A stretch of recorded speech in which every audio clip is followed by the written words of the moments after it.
नमस्कार दोस्तों, स्वागत है आपका एसएससी इंडिया में। आशा करता हूँ आप सब अच्छे होंगे।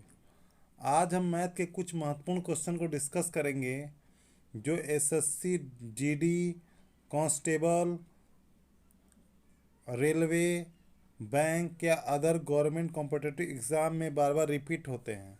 तो चलिए वीडियो शुरू करते हैं।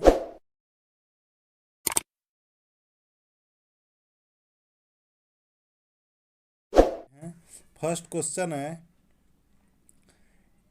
एक बस ए से बी तक जाने के लिए 7.5 घंटे का समय लेती है और दूसरी बस ए से सी तक जाने के लिए 9 घंटे का समय लेती है। यदि यदि ए बी से 300 किलोमीटर और सी से 450 किलोमीटर दूर है तो दोनों बस की चाल का अनुपात बताइए।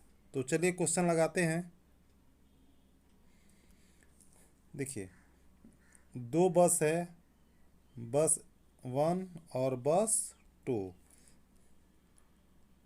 बस ए से बी तक जाती है जिसकी लेंथ है 300 किलोमीटर। ठीक है।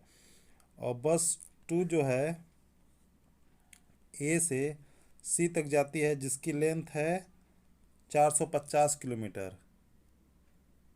बस ए को टाइम लगता है 7.5 घंटे। 7.5 घंटे को हम 15/2 घंटे भी लिख सकते हैं। और बस 2 को टाइम लगता है 9 घंटे। ठीक है। तो चाल क्या होती है? चाल होती स्पीड होती है डी माने डिस्टेंस डिवाइड टाइम। तो डिस्टेंस क्या है? पहले पहले बस के लिए 300 किलोमीटर और टाइम क्या है? 15/2। 2 को ऊपर ले जाइए तो आएगा 300 गुणे 2/15।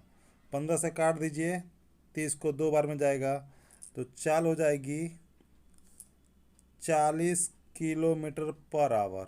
ठीक है। और दूसरी बस है जो 450 किलोमीटर की दूरी तय करती है कितने घंटे में? 9 घंटे में। तो चाल क्या हो जाएगी? 50 किलोमीटर पर आवर। अब बस बस ए की चाल और बस बी की चाल का अनुपात पूछा है, 40 और 50। अब 0 से 0 काट दीजिए, 4:5। आशा करता हूँ क्वेश्चन समझ में आया होगा। बढ़ते अगले क्वेश्चन की तरफ। ए 24 दिन में एक कार को कर सकता है यदि बी ए की तुलना में 60% अधिक दक्ष है तो बी कार को पूरा कर सकता है। ए और बी, देखिए, अगर ए 100 कार्य क्षमता से कार्य करेगा तो इस बी 60% अधिक है तो 160। ठीक है। 0 से 0 कट गया, 2 से काटिए 5 बार में, ये 8 बार में। ठीक है।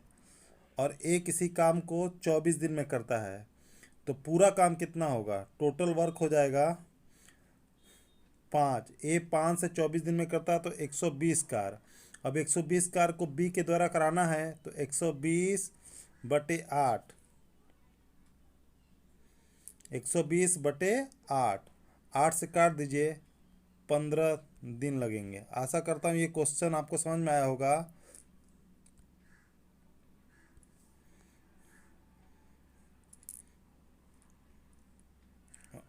बढ़ते हैं अगले क्वेश्चन की तरफ। 6 मीटर की भुजा के एक आयत का क्षेत्रफल 54 मीटर स्क्वायर है तो परिमाप ज्ञात कीजिए। पहले हम देखते हैं आयत। आयत क्या होती है? जिसकी दोनों लंबाई आपस में ए बी सी और डी, इनकी लंबाई आपस में बराबर होती है और चौड़ाई भी इनकी आपस में बराबर होती है। ठीक है। तो इसका क्षेत्रफल क्या होता है? एरिया होता है, ये लेंथ है और ये ब्रेथ है। लेंथ गुणे ब्रेथ। ठीक है। तो इसकी लेंथ दी है 6 मीटर, ब्रेथ ने दिया है तो आप बी मान लीजिए बराबर 54 स्क्वायर सेंटीमीटर है। ठीक है। 6 से काट दीजिए, 54 को 9 बार में जाएगा तो इसकी ब्रेथ कितनी आ जाएगी?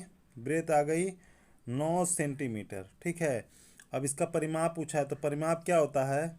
देखिए, परिमाप होता क्या है? पहले अगर ये आयत है तो इसके किनारे किनारे किनारे किनारे चलने पर हम जब एक चक्कर पूरा करेंगे तो इसी को परिमाप करते हैं। तो देखिए इसमें 2 बार लंबाई आ गया और 2 बार चौड़ाई। इसका परिमाप होगा 2 लेंथ प्लस 2 ब्रेथ। 2 को कॉमन ले लीजिए तो लेंथ प्लस ब्रेथ आएगा कोष्टक में, ठीक है।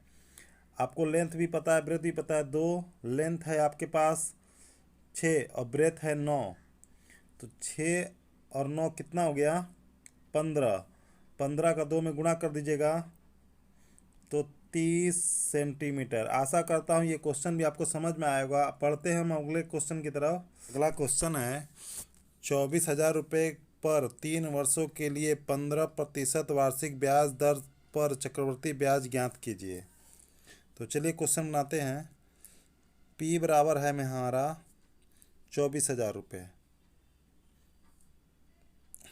T है समय 3 वर्ष और R है बराबर 15%।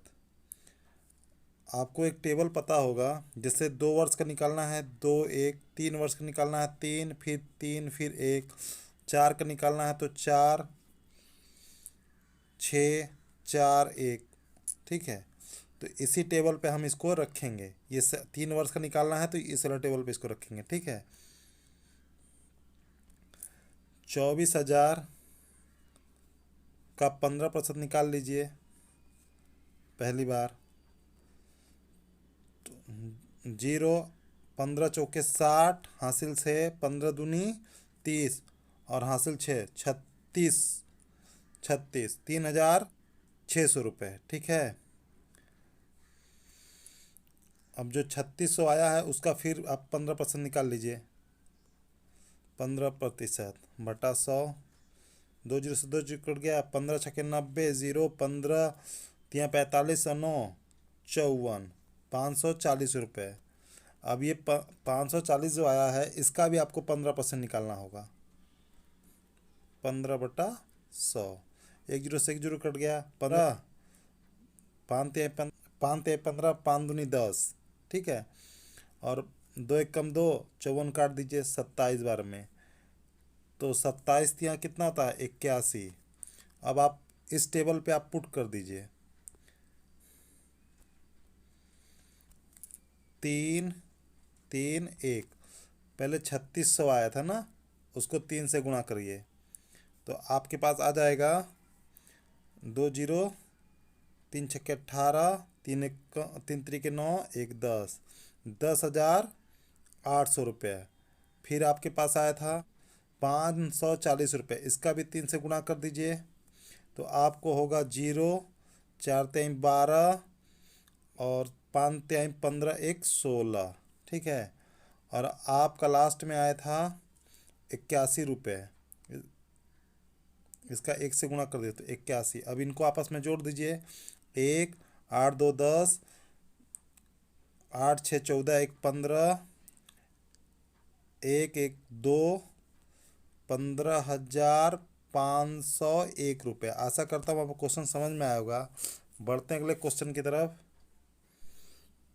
अगला क्वेश्चन है, यदि A अनुपात B का अनुपात 1:3 है, B C का अनुपात 2:5 है और C D का 2:3 है, तब A अनुपात B अनुपात C अनुपात D का मान बताइए।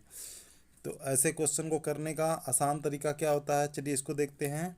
जैसे A अनुपात B दिया है, B अनुपात C दिया है और C अनुपात D दिया है, तो A अनुपात बी है इतना और बी अनुपात सी ये 5 है।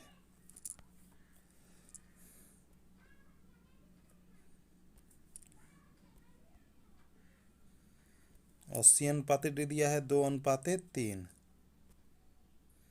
तो इसको कैसे बनाना है,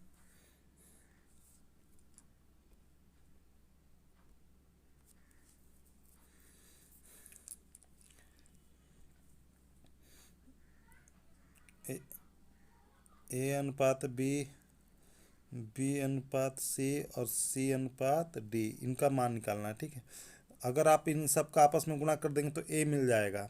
2 दूनी चार, चार एक कम चार, अगर इसका इससे आपस में गुणा कर देंगे तो बी मिल जाएगा। तीन और चार, तीन चौके 12, ये भी आ गया। 80, इन दोनों का इससे गुणा कर दीजिएगा तो सी मिल जाएगा। 5 15, 15 दूनी 30, और डी चाहिए तो ये इन तीनों का आपस में गुणा कर दीजिए। तीन तरीके 9 9 45, ये ए बी सी और डी का अनुपात आ गया। आशा करता हूँ आपको क्वेश्चन समझ में आया होगा।